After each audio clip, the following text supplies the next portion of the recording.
मेरे इश्क की राहें तो देखो, तुम तक पहुँच कर भी तुमसे अनजान सी हूँ मैं। मेरे दिल की तड़प है तेरे पास आने की, मेरे दिल की तड़प है तेरे पास आने की। लेकिन जब मुझे तुम संग रहना नहीं, तो क्यों मैं अपनी चाहते बढ़ाऊँ। मैं अनजाने में बातें करती हूँ, अक्सर मैं अनजाने में खुद से बातें करती हूँ। तुम सुनोगे ना मेरी चिक चिक। अक्सर मैं बेढंगा सा गाती रहती हूँ, अक्सर मैं बेढंगा सा गाती रहती हूँ। मुझे खुश करने के लिए तुम सुनोगे ना मेरी चिक चिक। मुझे बाल संवारने नहीं आते, मुझे बाल संवारने नहीं आते। क्या तुम मेरे बालों की कंघी करोगे। मुझे मनाना नहीं आता, मुझे मनाना नहीं आता। पर जब मैं तुमसे रूठ जाऊँ तो मुझे मनाओगे ना तुम। हाँ, तेरे साथ सफ़र में चलना नहीं है मुझे, हाँ तेरे साथ सफ़र में चलना नहीं है मुझे। लेकिन जब अकेले सफ़र करूँ तो मेरे हमसफ़र बनोगे ना तुम। मुझे कपड़े धोने नहीं आते, मुझे कपड़े धोने नहीं आते। मेरे इस अनचाहे से काम का हिस्सा बनोगे। हाँ, अभी भी तेरे संग सफ़र में चलना नहीं है मुझे, हाँ अभी भी तेरे संग सफ़र में चलना नहीं है मुझे। तुम मेरे उलझे से सवालों का जवाब बनो, तो मैं तुम्हारे ख्वाबों की रानी बन जाऊँ। क्या तुम मेरी उलझी सी पहेली की सुलझन बनोगे। क्या तुम मेरी हर कमी को भरोगे। हाँ, थोड़ी शैतान थोड़ी बदमाश हूँ मैं, हाँ थोड़ी शैतान थोड़ी बदमाश हूँ मैं। मुझे खुश करने के लिए मेरी शरारतों का हिस्सा बनोगे ना तुम। मुझे पोइट्री लिखने का शौक़ है, मुझे पोइट्री लिखने का शौक़ है। कभी मेरी कविता के वाक्य बिगड़ जाए तो क्या तुम मेरे शब्द बनोगे। हाँ, कभी कभी बहुत रोती हूँ मैं, हाँ कभी कभी बहुत रोती हूँ मैं। क्या तुम मेरी मुस्कुराहट की वजह बनोगे। अगर तुम मेरी ना का जवाब भी हाँ में दो तो मैं हाँ कह दूँ। क्या तुम मेरे हमसफ़र बनोगे, क्या तुम मेरे हमसफ़र बनोगे। हाँ, प्यार तो तुमसे बेहिसाब है, हाँ प्यार तो तुमसे बेहिसाब है। लेकिन जब तुम मुकम्मल करो इसे। Hello everyone, this is Silky Jain from Rajasthan. So today I'm going to recite a small poetry on love because the topic we got is love. So the title of my poetry is Love and Emotion. So here I go.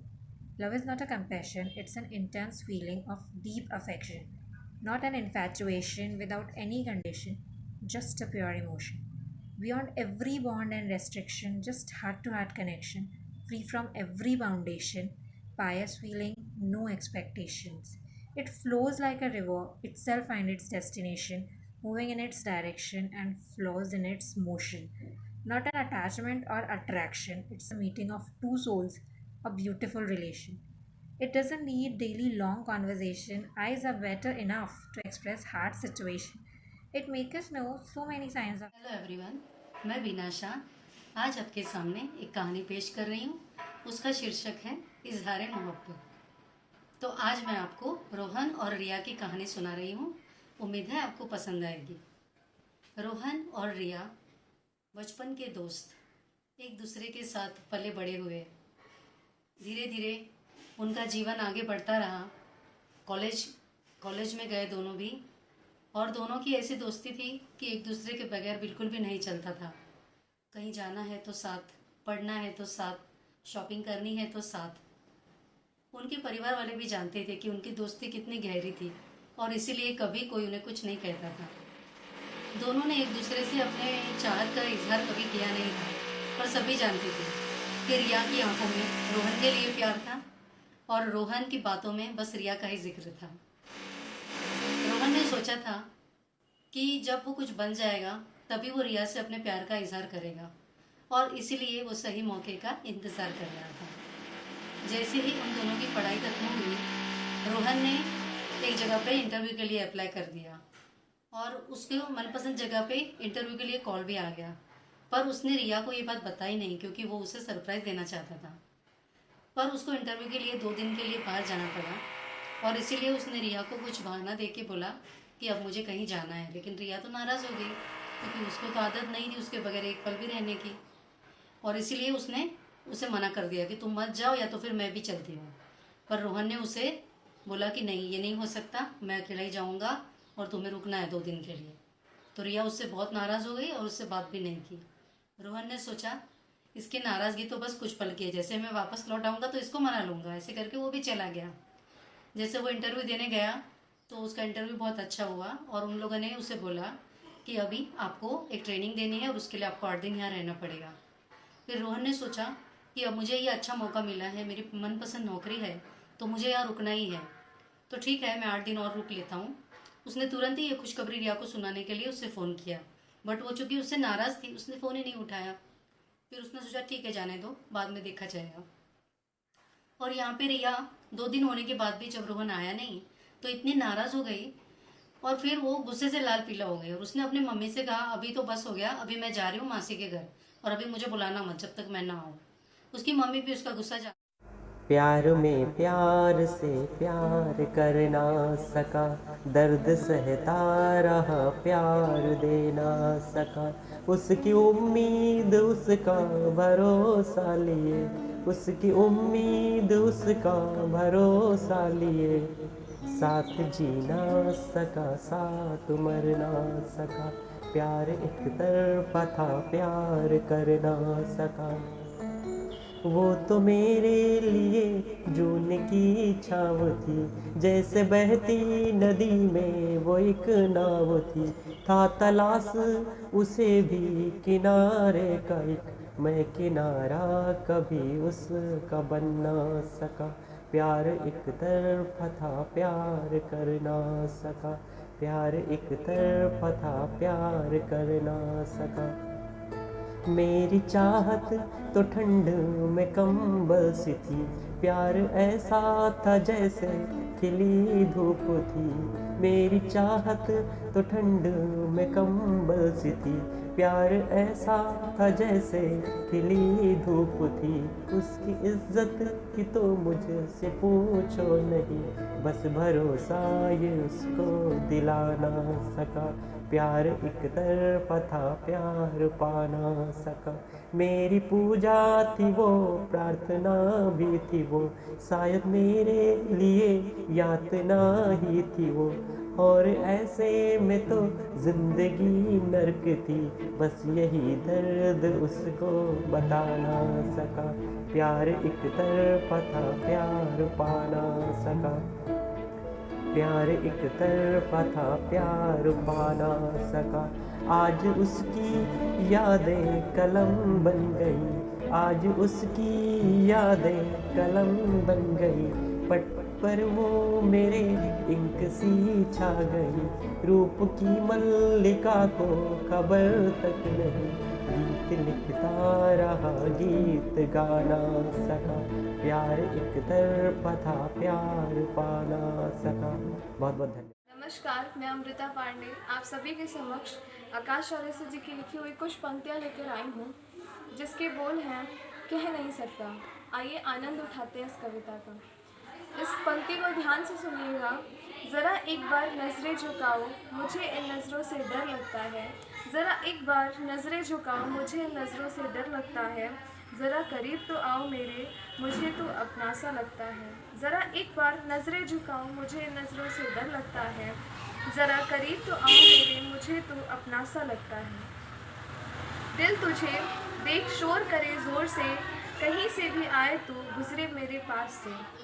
दिल जान जाए आए तू किसी भी छोर से, दिल पहचाने तुझे मेरे दिल के आवाज़ से।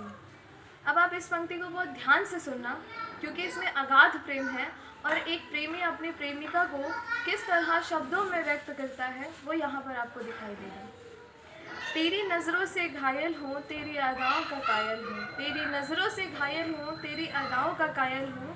तेरी चाल क्या बवाल है, तेरा हुस्न क्या कमाल है। तेरी नज़रों से घायल हूँ, तेरी अदाओं का कायल हूँ। तेरा चाल क्या बवाल है, तेरा हुस्न क्या कमाल है।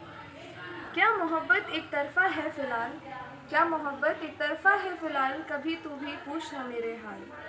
तेरे चाल में भी मस्ती है, नैन की क्या कहूँ वो तो शराबी है।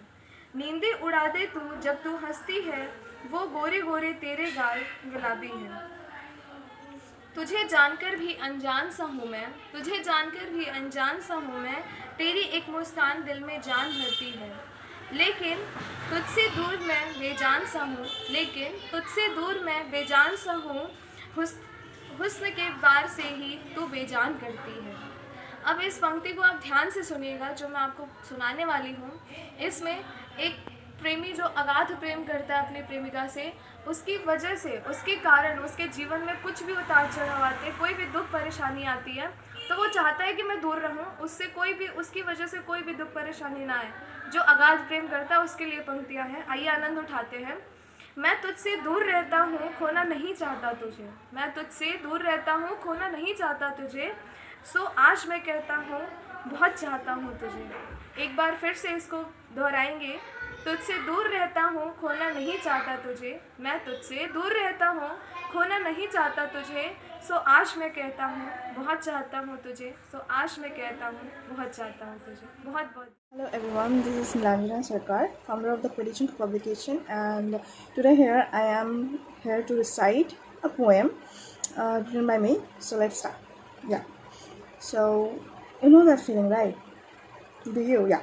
When you are just waiting to get home, into your room, close the door, fall into bed, and just let everything end that you kept in all day.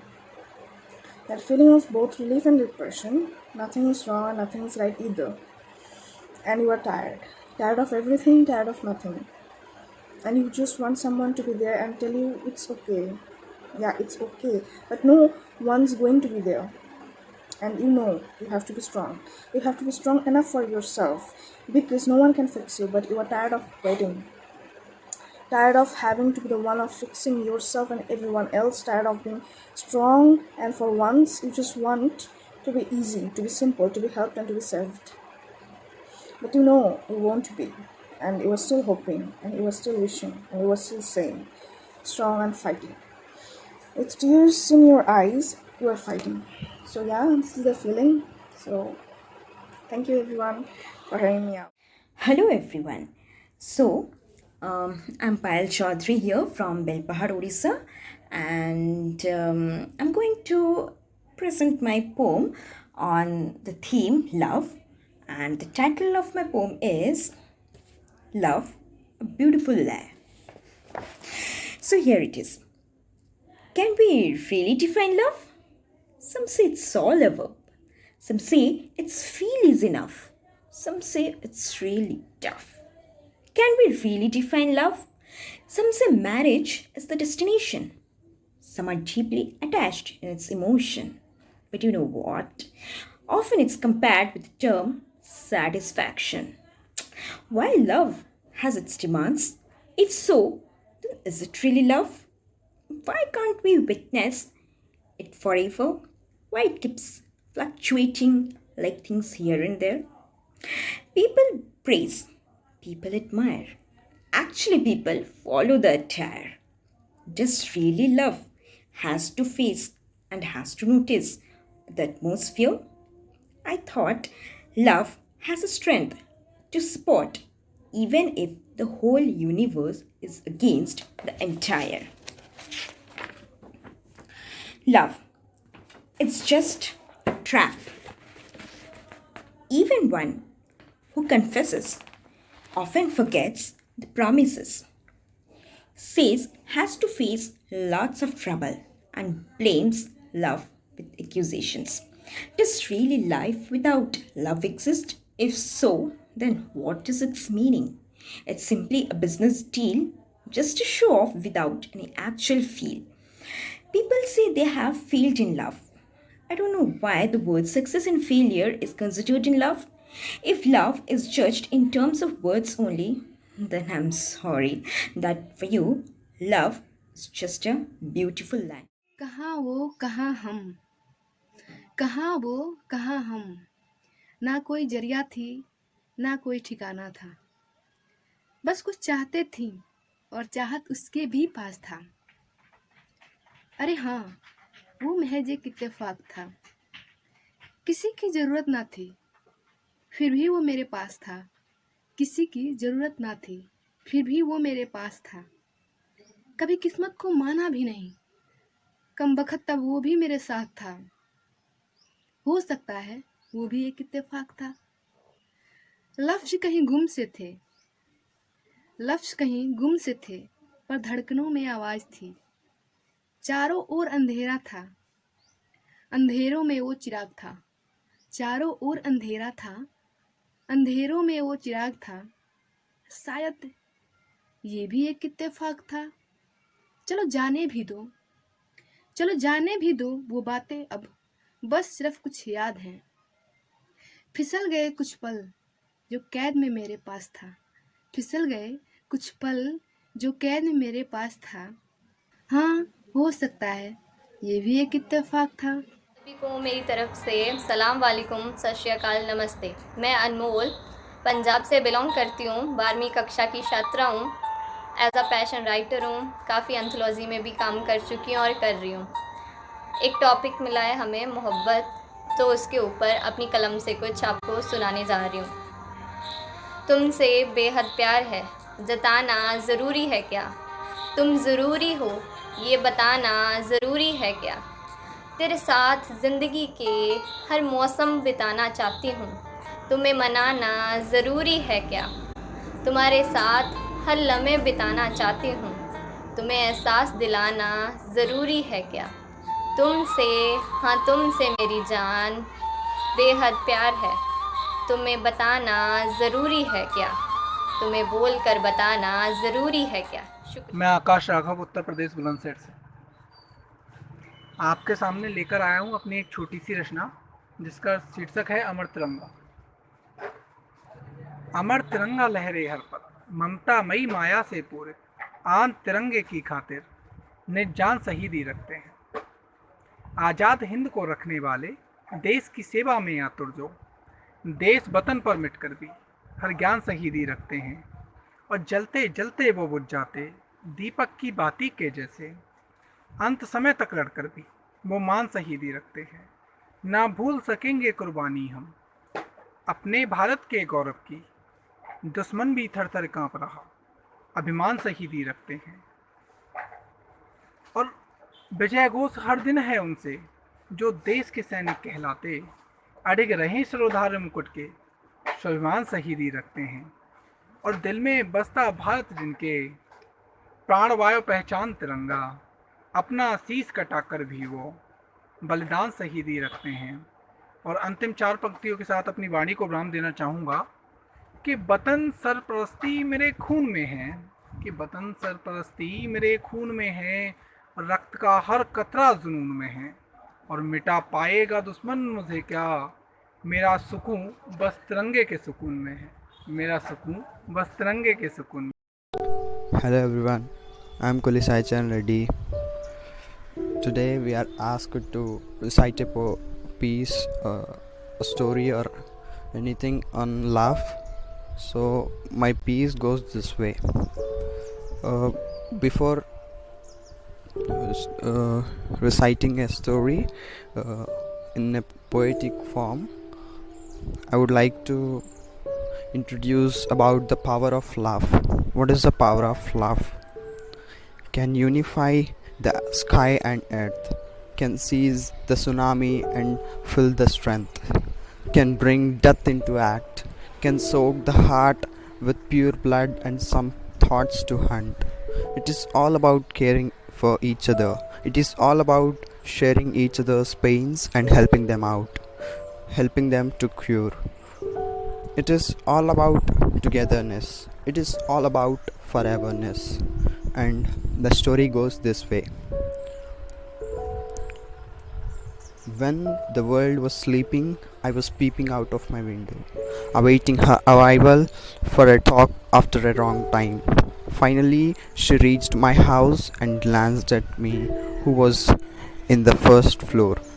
Promptly, I jumped down from my window without any further delay, touched her hands and shook them, dropping happy tears, hugged her tightly. Releasing from the hug, spreaded my kisses all over her face. She cried for me and stated that she was missing me a lot. She held my hands and walked forward, expressing her feelings on our unusual talks, me listening to her powerful words eagerly by looking at her. Midway, we had laughed, recalling our old memories. The alluring memories sticked in our hearts unerased. Those evenings in beaches and cafeterias, we recalled every moment we had undergone. Laughing, joking and crying in the midway, we reached to the pinnacle of our city and shouted loudly, stating that our love is forever love. She hastened to me and hugged me tightly, uttering, "I love you." I whispered, I love you too. Together and forever is the bond, is the nature of our bond. This is my piece.